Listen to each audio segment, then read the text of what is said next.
Jaya Radha Madhava Kunja Bihari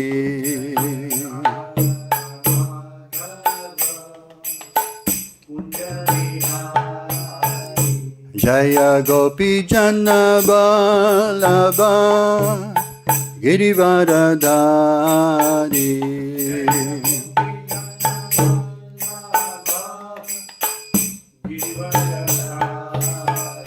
Jaya Gopi Jana Vallabha Girivaradhari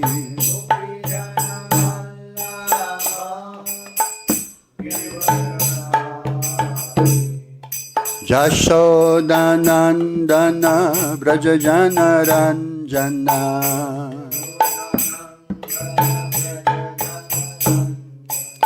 Jashodanandana Brajajana Ranjana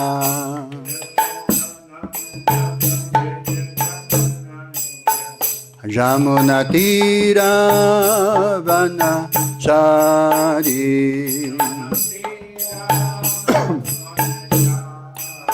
Jamunatira Vanachari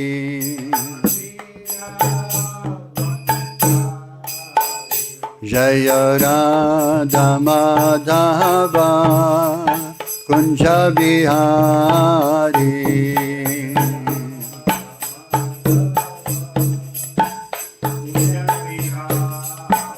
Jaya Gopi Jana Vallabha Girivaradhari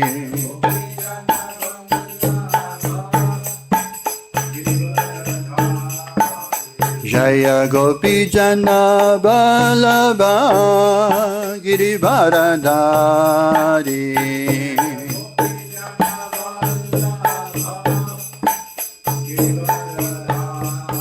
Jashodanandana Vrajajana Ranjana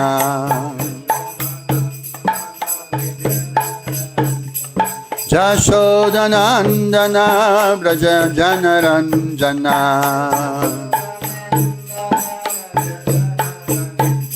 Jamunatira Vanachari Jamunatira Vanachari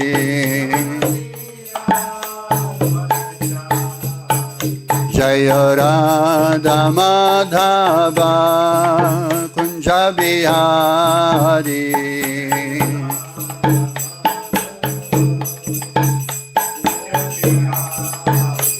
Hare Kṛṣṇa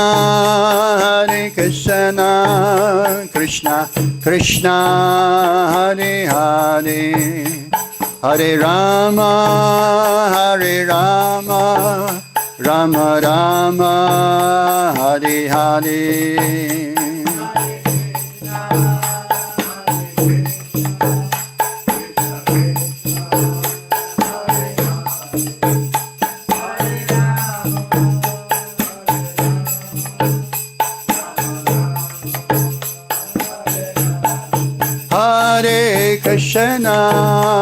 Hare Kṛṣṇa Kṛṣṇa Kṛṣṇa Hare Hare Hare Rama Rama Rama Hare Hare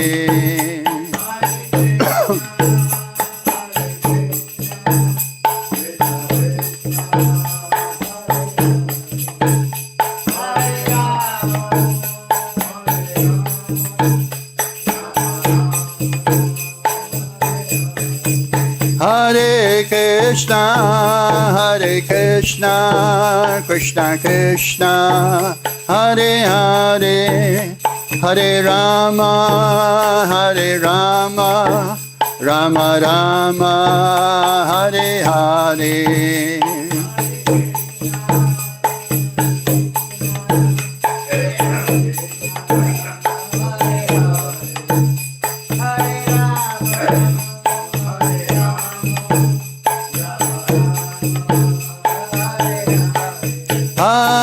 Kṛṣṇa, Hare Kṛṣṇa, Kṛṣṇa Kṛṣṇa, Hare Hare, Hare Rama, Hare Rama, Rama Rama, Hare Hare.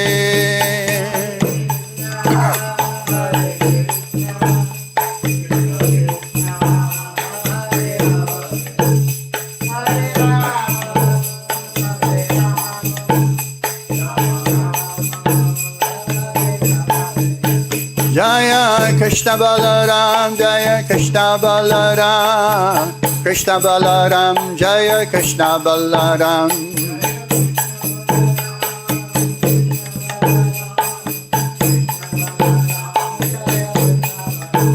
Jaya Radhe Shyam, Jaya Radhe Shyam, Radhe Shyam, Jaya Radhe Shyam.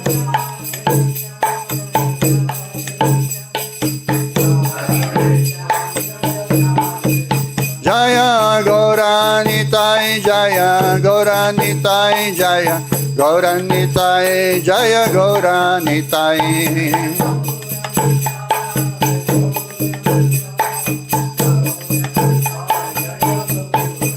Jaya Prabhupada, Jaya Prabhupada, Jaya Prabhupada, Jaya Prabhupada.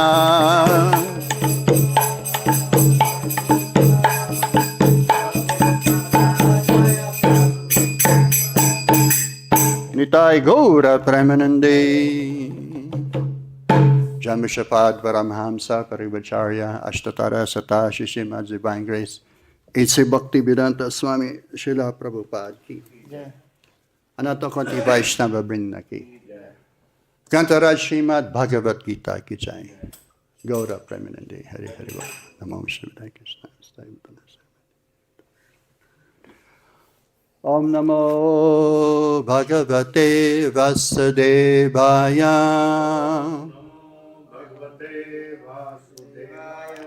Om Namo Bhagavate Vasudevaya. Om Namo Bhagavate Vasudevaya.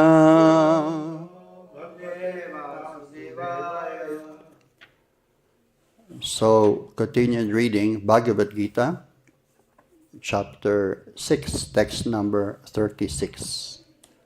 And title of the chapter is Jnana Yoga.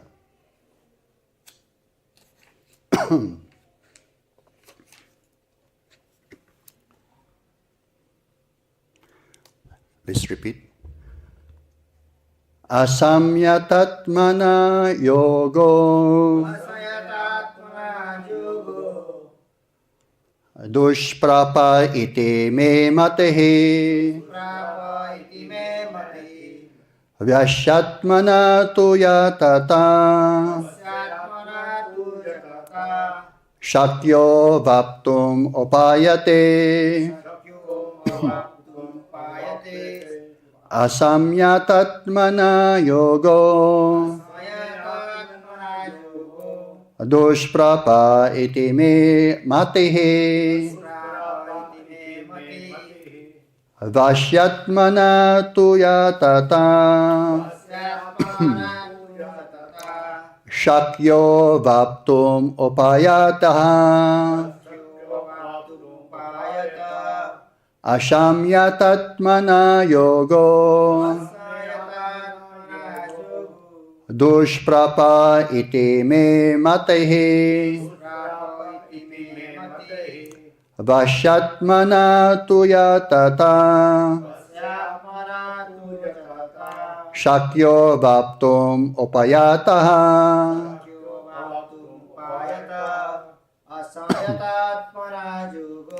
Asaṁyatātmanā yogo. Duṣprāpa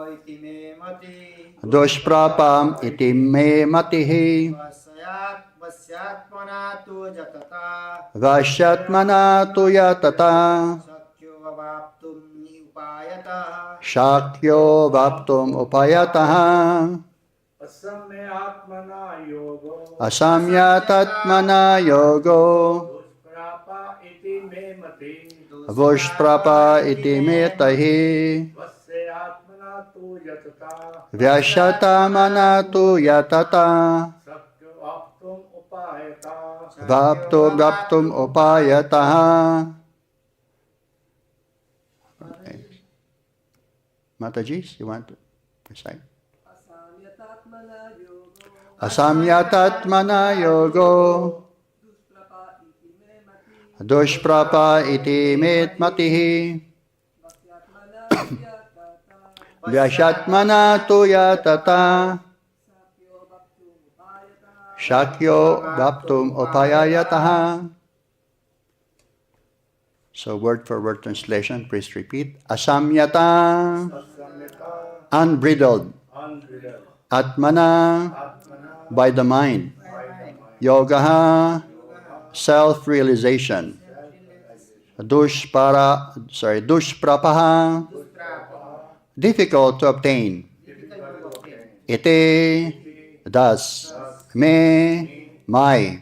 Matiḥ, opinion. Vaśya, controlled. Ātmanā, by the mind. Tu, but. Yatatā, while endeavoring. śakyaḥ, practical. Avāptum, to achieve. Upāyataḥ, by appropriate means. Translation and purport by His Divine Grace A.C. Bhaktivedanta Swami Srila Prabhupada Ki Jai. For one whose mind is unbridled, self-realization is difficult work. But he whose mind is controlled and who strives for appropriate means is assured of success. That is my opinion. Please repeat. For one whose mind is unbridled, self-realization is difficult to work. But he whose mind is controlled and who strives for appropriate means is assured of success. That is my opinion. Purport. The Supreme Personality of Godhead declares that one who does not accept the proper treatment to detach the mind from material engagement can hardly achieve success in self-realization.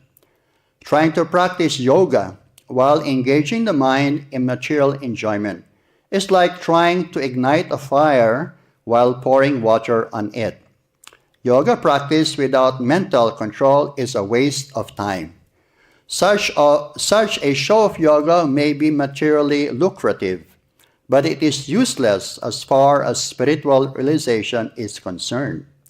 Therefore, one must control the mind by engaging it constantly in the transcendental loving service of the Lord.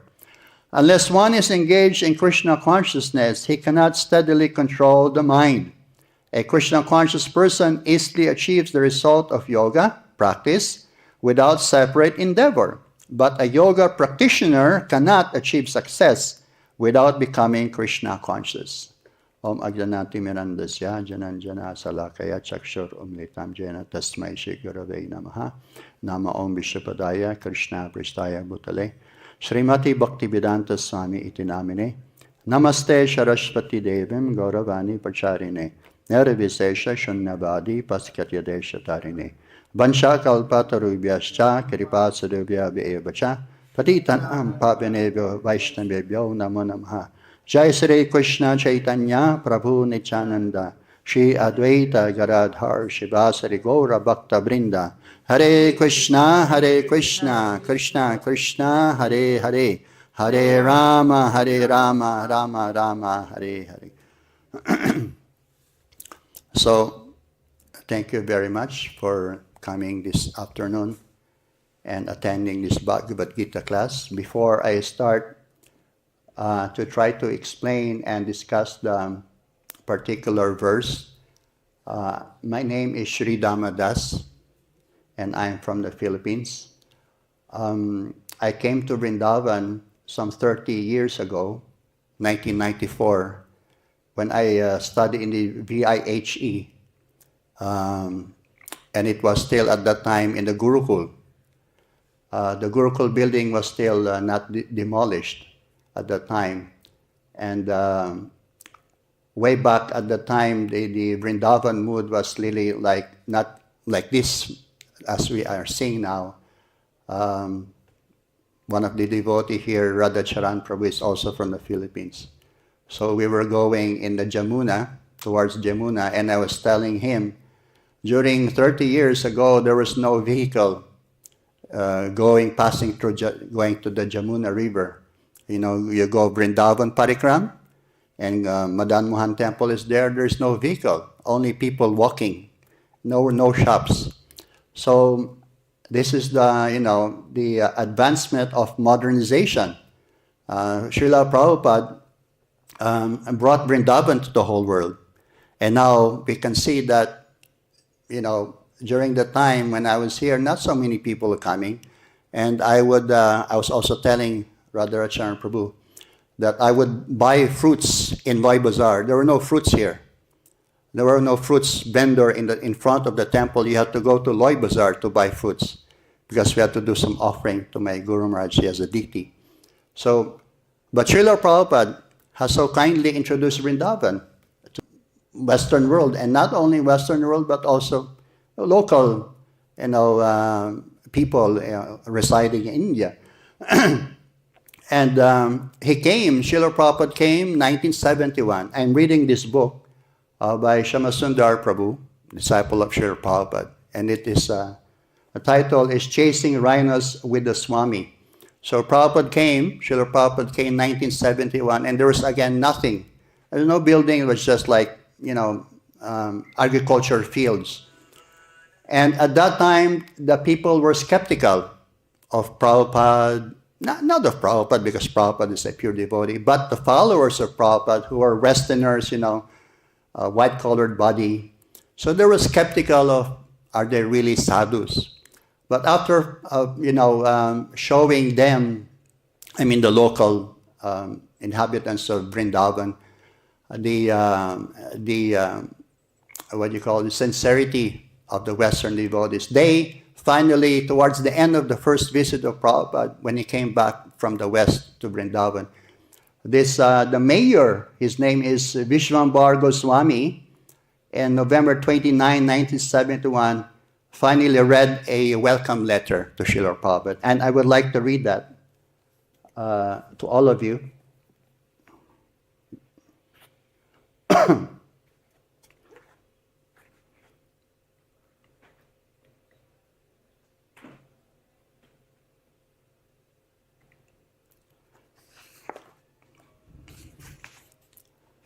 So he said, the title of the letter is An Address of Welcome to the Most Exalted, Unlimitedly Decorated Shri Srimad Bhaktivedanta Ji Maharaj. O most revered Swamiji, on this holy land of Vrindavan, we, the inhabitants of Vrindavan, who are known as Vrijabasis, hereby welcome you and offer you this humble address. O chief of understanding transcendental mellowness, we know that for many years you sat in the Radha Damodar temple and worshipped Her Majesty Srimati Radharani in a meditative mood. And thus you now have the transcendental vision to deliver the entire world. As proof of your perfection, we can see these foreign devotees before us. And we feel very proud to see how you have transformed them into such pure devotees. O great preacher of Vedic culture, formerly a great many Swamis went to foreign countries. But now you have wonderfully preached the Sankirtan movement and the sublime philosophy of the Bhakti cult in the Western countries. And that is the only means for giving peace and prosperity to all people of the world in this age. For preaching religion and culture, your holy name will remain ever dazzling. O most revered Swamiji, to speak frankly, we feel a very intimate relationship with you, and we feel perfect satisfaction at this time to be privileged to present to you this address of welcome. We are certainly sure that through your preaching alone, the transcendental message of Vrindavan will spread all over the world. May you be crowned with success in these noble activities. We beg to remain your most obediently chairman of the Vrindavan municipality, its members and secretaries, and the citizens of Vrindavan Dham. So, 1971, Prabhupada came November. And now we can see after so many years, Srila Prabhupada, as the ambassador of Vrindavan Dham, has so kindly, introduced this holy place, this most holy place, to the entire world. So I just wanted to bring that up and share that to everyone. So now going to the verse for today, text 36, chapter 6. 3 verses back, text 33, Arjuna posed a kind of a question to Kṛṣṇa. And Kṛṣṇa actually in the beginning of this chapter is called Dhyana Yoga. Dhyana Yoga means practice basically of yoga, Ashtanga Yoga practice of asanas and pranayam. So Kṛṣṇa was explaining to Arjuna, in the beginning that one should control the mind, but at the same time sit in a, your spine is straight, and control the breathing, so on and so forth. And after Kṛṣṇa was telling Arjuna about this, Arjuna, in the middle of the chapter, he said that, "Oh, Kṛṣṇa, what you're telling me is difficult, especially the mind. It is very difficult to control the mind." So Bhagavad Gita is a dialogue between the speaker Kṛṣṇa and the listener Arjuna. It's not just like a monologue that Kṛṣṇa just continued to speak and speak and speak. So Arjuna would from time to time raise some points for clarification and some questions. So then Kṛṣṇa agrees, yes, yeah, I agree with you, Arjuna. Mind is very difficult to control, but he says that it can be done. Text 35, the verse before this, Kṛṣṇa, it can be done. He acknowledged, yes, the mind is difficult to overcome, but it can still be done by what? Kṛṣṇa says, by suitable practice and detachment. So 2 things Kṛṣṇa gives an answer of controlling the mind. Suitable practice, number 1, and number 2, detachment. We'll discuss a little bit more on that as we go along. And now, in the purport of this, now what we're discussing, text number 36. After text 36, Kṛṣṇa will come into, Arjuna will again pose another question, but not regarding the mind. He will be asking about what happens if a person will not be able to finish or be successful in the practice of yoga. Then Kṛṣṇa will answer his question. So text number 36 is the last text wherein the discussion of the mind is being, explained by Kṛṣṇa. So in the purport of Prabhupada, he hints about detachment.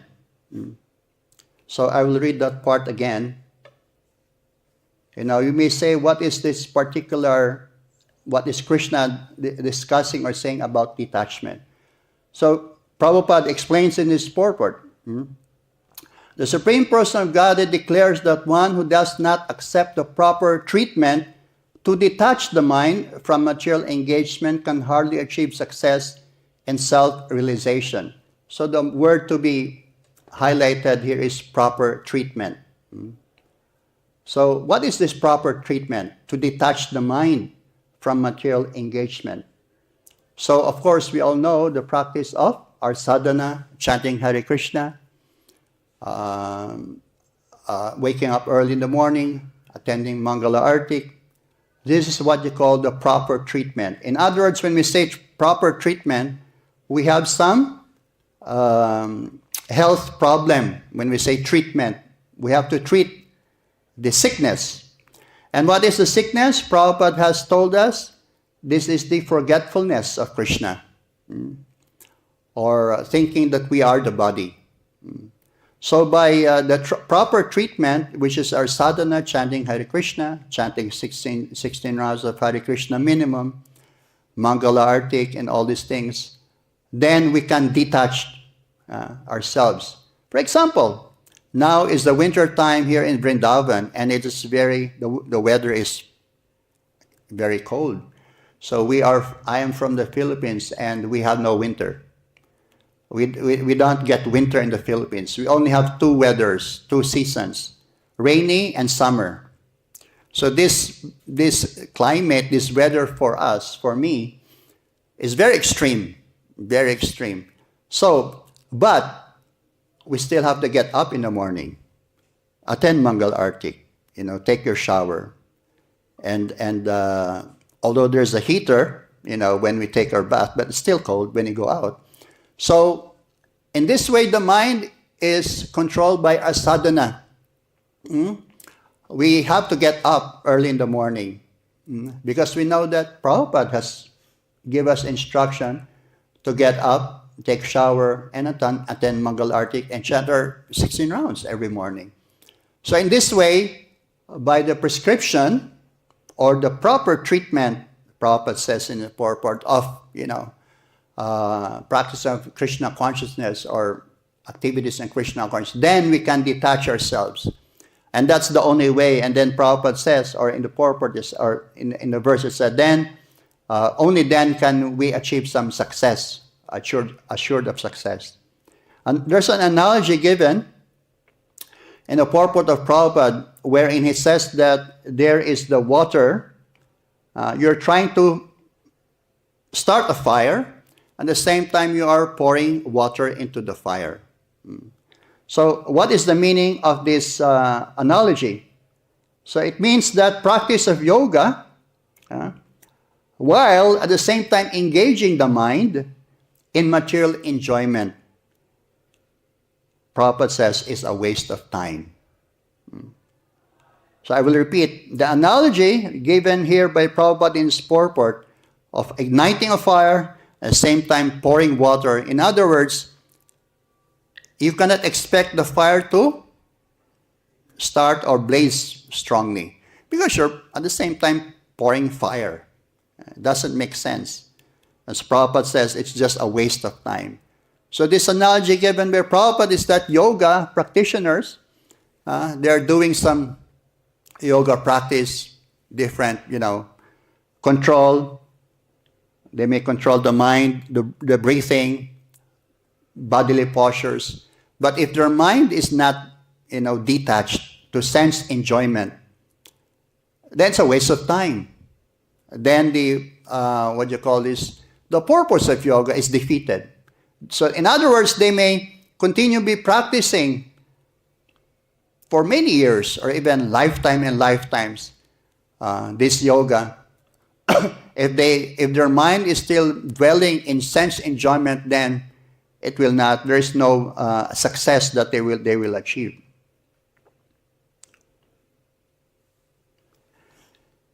And so, therefore, Srila Prabhupada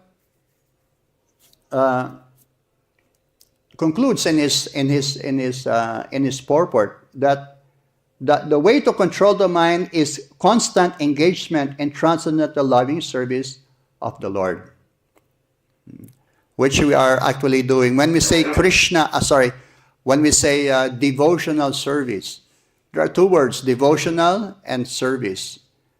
Devotional means your emotion that we do. Service is action. When we say service, it's a verb, So when we say verb, it's we have to do some activity. And not just sitting around and chanting our rounds and like doing nothing and meditating on, whatever. But there is practical service. That's why Prabhupada says, Kṛṣṇa consciousness is devotional service. So we have the emotions of chanting Hare Krishna, evoke our deep meditation and focusing on the pastimes and the philosophy of Kṛṣṇa consciousness. But on the other hand, we have this action. We put into action, we apply what we are meditating upon. So it's a very balanced, it's a very balanced approach. That's why Srila Prabhupada calls it the science of Kṛṣṇa consciousness. It is not just an armchair philosophy that we keep on sitting and discussing, philosophy and say, oh, very nice, but doing nothing. So Prabhupada says that is transcendental loving service, engagement in transcendental loving service to Kṛṣṇa. This is Kṛṣṇa consciousness. So we put it into practice. We apply what we are studying and learning. What philosophy we get from the previous acharyas, we put it to action. So we can see in the book I'm reading, Sridham Prabhu, disciple of Prabhupada, in the very early age, pioneering age, he would go out and do impossible activities for Srila Prabhupada and Kṛṣṇa. Impossible. And not only him, but also the other senior and pioneering disciples of Srila Prabhupada. They put it into action. But of course, in his book, Sridham Prabhu is saying that it's like, for him, it was like an adventure. And it's actually an adventure at the same time. And at the same time, he would say that there are miracles happening. When he came, when Srila Prabhupada established Kṛṣṇa consciousness in India, for example, of course also in the West, he would go to, Srila Prabhupada would go to establish first in Mumbai. First he started in Calcutta. Nothing really happened, so he went to Mumbai. And then Shyama Prabhu and other devotees would help Srila Prabhupada establish. And they started this life membership program. And it's actually Prabhupada's idea, to get life members to give some donation, and they will be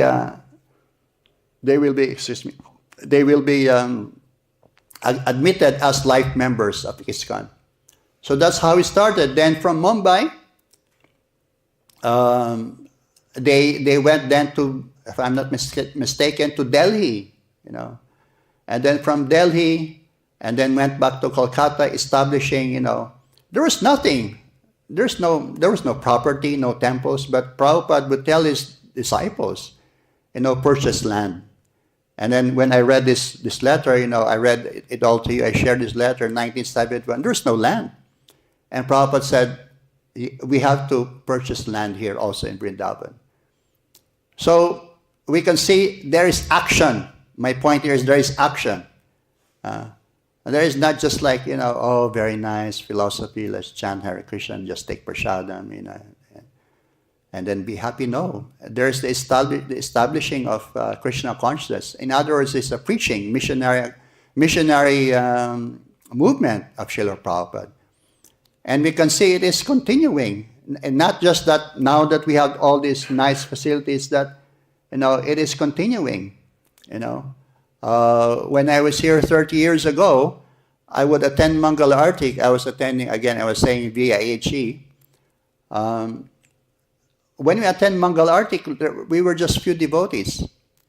There were some pilgrims, they come, but not as much as now. You were able to stand, for example, in front of the deities, Gauranitai, Shishi Gauranitai, Kṛṣṇa Balaram, Radhesham. I was able to stand in front. But now we cannot stand in front because all the pilgrims would take the space and all the devotees would stand at the back, which is okay, no problem. But I'm just saying, it is increasing. The preaching of Kṛṣṇa consciousness started by Srila Prabhupada is increasing. So, and one devotee was speaking, he was assigned before in the Philippines. Now he's here in Vrindavan with helping in the project. He said, when it is Kartik, 50,000 people come, and you cannot go in the temple. You cannot go inside the temple. That's how packed it is. So missionary activities, spreading, increasing more and more. And I'm sure in other major temples, especially in India, it is the same. It is the same. But then again, we had this leadership training we just attended recently in Govardhan Eco Village. Gauranga Prabhu is saying that comparing our movement to other big organizations, religious organizations in India, we are still minority. We're still the minority.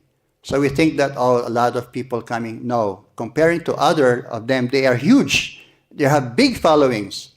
So in other words, we still have a lot to do of preaching. You know. So it doesn't stop. It doesn't stop that, oh, now it's okay. No, if we continue. He said, if not mistaken, he was saying, Gauranga Prabhu was saying there are 500 something villages or whatever in India, and we have no representation in these villages. No, zero. There's no devotees in this area. So we can see that we need to preach more. And what to speak of outside of India? What to speak of outside of India? So the preaching, as my point here is that devotional service, that we have to, Kṛṣṇa consciousness activities. It is, we should do something, go out and preach. And then Srila Prabhupada concludes his purport by saying that a Kṛṣṇa conscious person easily achieve results just like if one practiced yoga. Easily, that is the main word here. Where is that?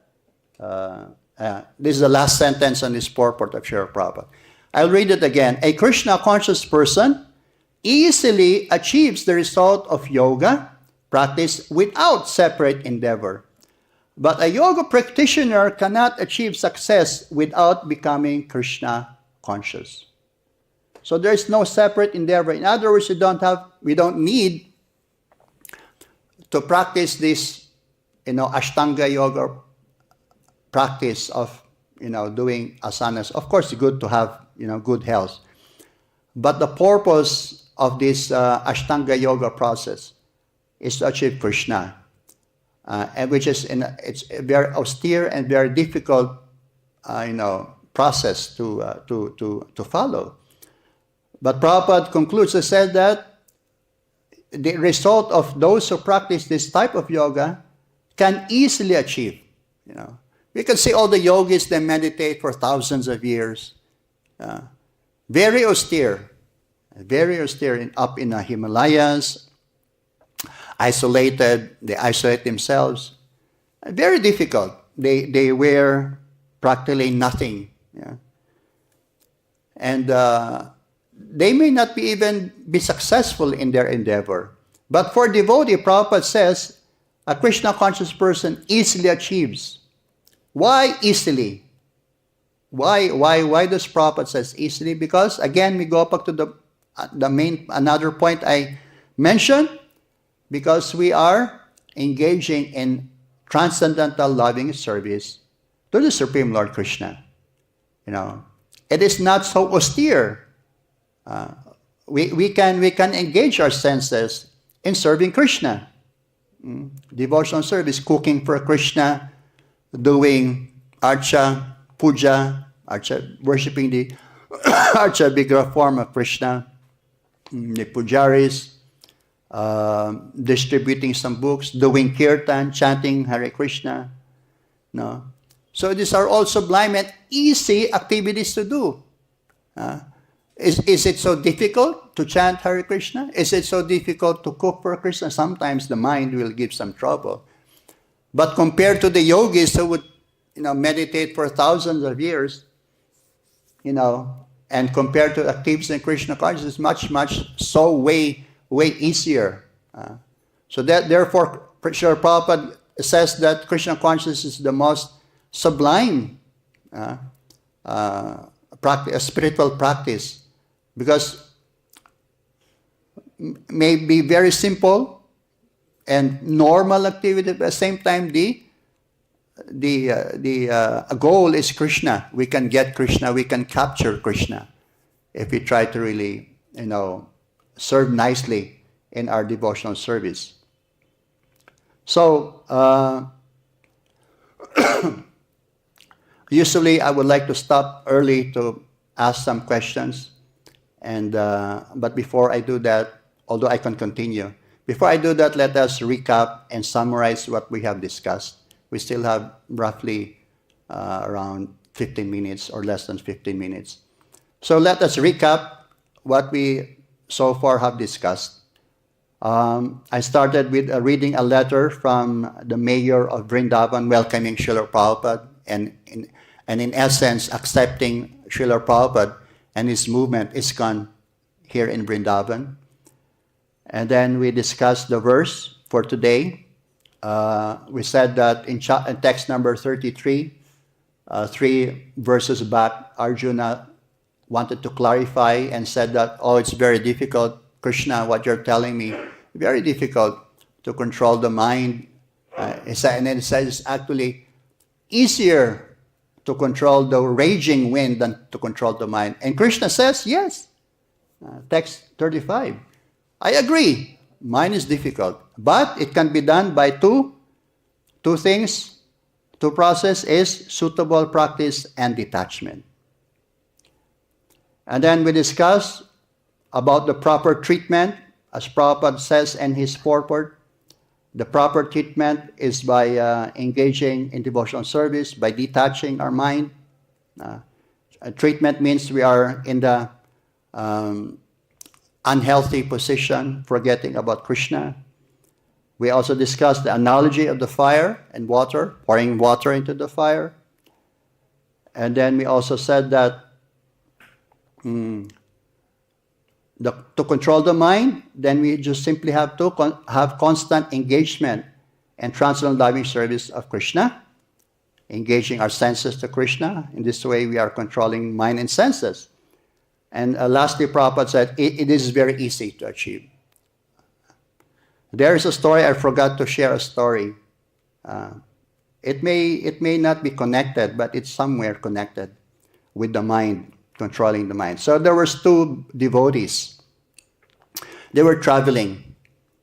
Particularly, they are brahmacharis. Two brahmacharis. They're traveling, walking, in the countryside, in some forest. So they came upon a river, and they had to cross the river to continue their travel and cross and go to the next other side of the river. So, but when they were about to cross, there was a mataji, a lady who also wanted to cross, middle-aged lady. So the brahmacharis were young, they're strong. So the river was quite wide and not so deep, but the current is strong current. So they were looking at each other, the brahmachari. So this mataji wants to also cross. So what to do? There's no boat. So suddenly one of the brahmachari said, I can carry you. I can carry you, And you can cross the river. So that's what the brahmachari did. He carried the mataji, and then they crossed together. And when they reached the other side of the river, they parted ways. Mataji went this way, brahmacharis went this way, two of them. So they're walking.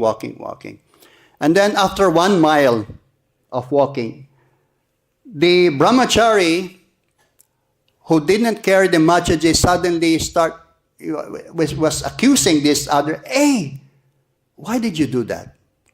Why did you carry this mataji?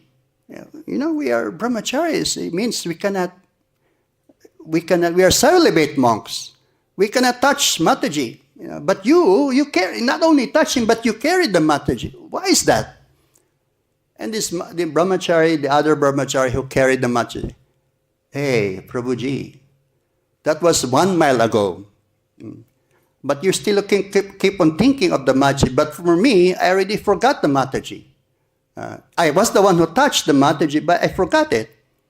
So in other words, the mind of the brahmachari who was carrying the mataji was fixed in devotional service, but the other brahmachari was contemplating, and the mind is, giving some trouble, or thinking, oh, we are fallen brahmachari, you're touching the mataji. So in this way, we can see that if the mind is properly engaged and the mind is properly focused in Kṛṣṇa consciousness, it will not disturb. It will not disturb you. But if your mind is like playing tricks upon you, and your sadhana or practice of Kṛṣṇa is not strong, Kṛṣṇa consciousness is not strong, then the mind will bring some doubts, and then will question your practice of Kṛṣṇa consciousness and make some problems.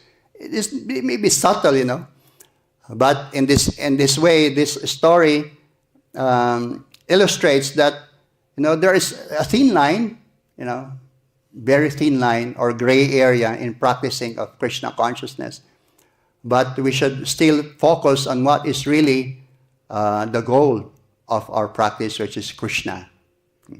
So, I can stop here. There is 5 minutes more. If not, I can go and discuss one more topic.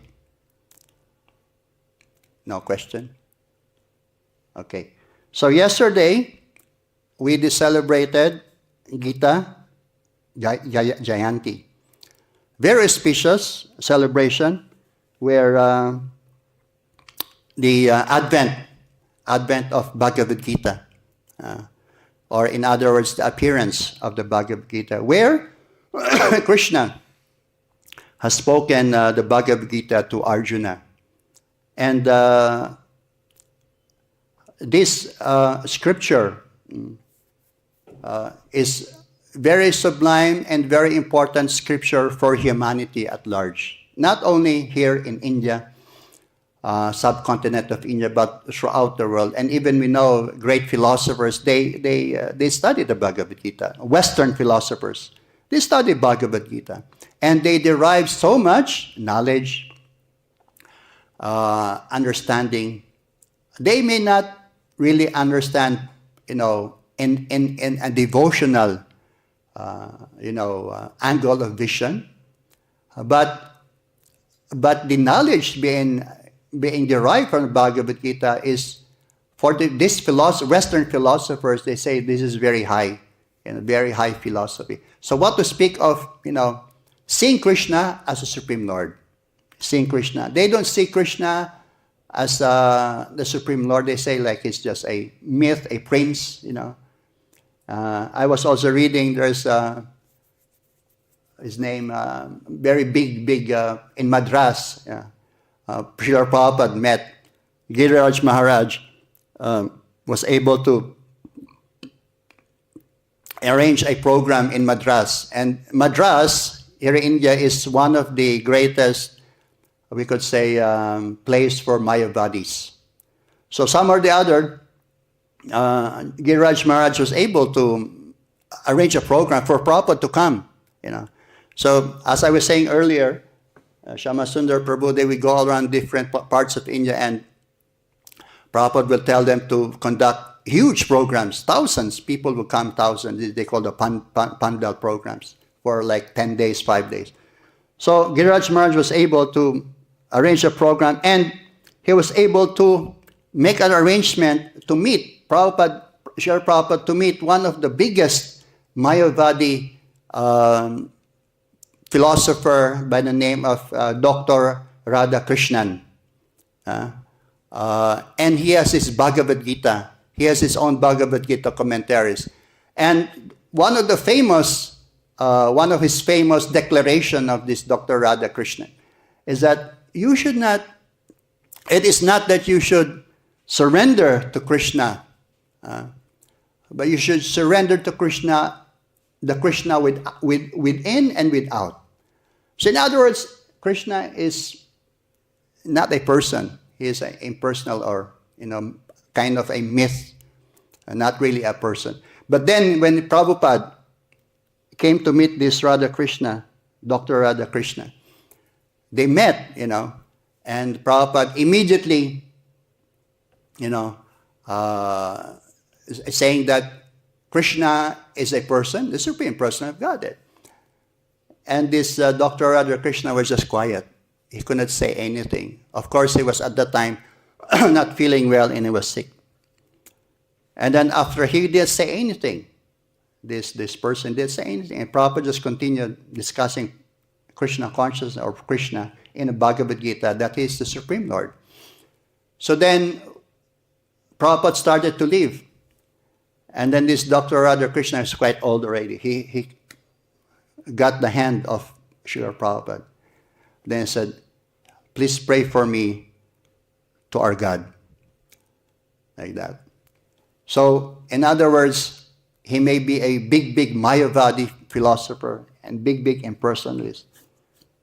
But when he met Srila Prabhupada, he submitted. He may not accept the philosophy of Kṛṣṇa consciousness in the personal philosophy, but he surrendered to Srila Prabhupada.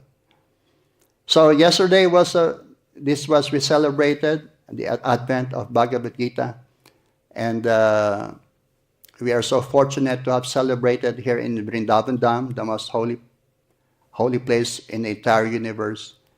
And by simply engaging in some service, in devotional service here in Vrindavan Dham, then we get a lot of advancement. So we can stop here. There's 1 minute left, unless someone wants to say something or wants to ask some question, quick question, short question, or any comment. Okay. Gantara Srimad Bhagavad Gita ki, Srila Prabhupada ki, Sri Vrindavan Dham ki, Gaura Pramanandi, Hari Hari Bol.